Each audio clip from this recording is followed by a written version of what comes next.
Eto mga idol, JJ Redick at Luka Doncic pinuri ang naging performance ni LBJ kahapon. Ano-ano nga ba ang kanilang mga sinabi dito kay LeBron James? Kaya naman halina tara't pag-usapan nga natin yan. Pero bago ang lahat, huwag kakalimutan mag-like at mag-subscribe for more content like this.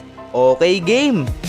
Kahapon nga mga idol, na kung saan nakuha ng Los Angeles Lakers ang dikit na panalo kontra Memphis Grizzlies sa score na 128-121.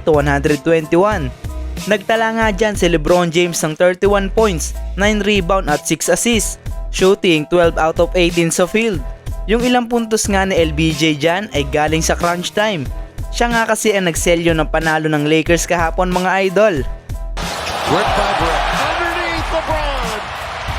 Kaya naman matapos ang laban, hindi nga napigilan ni Luka na purihin itong si LeBron James. Ayon nga kay Luka, maraming players nga daw sa kanilang koponan ang pwedeng mag-close ng game, lalo na daw siya at si LeBron. Ngunit si LBJ nga daw ang nagpanalo sa kanila kontra Memphis Grizzlies. I think we have a lot of people that can close the game. I think especially me and LeBron. He took over today. Habang ayon naman kay Coach JJ Redick, sinabi nito na phenomenal nga daw si LeBron. Dahil tuwing kailangan nila ng puntos, siya nga daw ang gumagawa. Mapadrive to the basket man yan o simpleng jump shot lang. Si LBJ nga daw ang bumuhat sa kanila lalo na noong mga crucial moment. He was phenomenal. I mean, there was just a few stretches there where they made runs and, the response from him.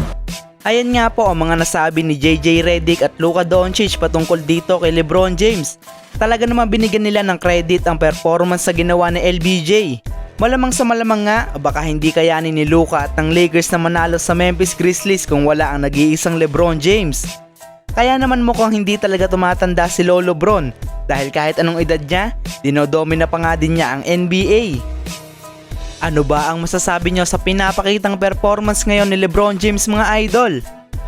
Habang pag-usapan nga natin ang isang play kahapon sa naging laban ng Warriors at OKC Thunder. Sa isang play nga dito sa first quarter, tinawagan nga ng foul itong si Al Horford matapos ma-outbalance itong si SGA. Hindi nga dumikit si Horford kay SGA, ngunit tinawagan pa nga din ito ng foul. Hindi nga makapaniwala dyan si Steph Curry dahil sa naging tawag ng mga officials. Kaya naman, maraming NBA fans nga ang hindi na natutuwa sa mga nagiging tawag ng mga referee. They're not gonna use the challenge though. I mean, where's the contact? Yeah. Kitang-kita naman dito sa replay na hindi talaga na-foul ni Al Horford itong si SGA sa play na ito mga idol. Pero kung kayo ang tatanungin, tama lang ba na hindi tinawagan nyo ng foul o hindi?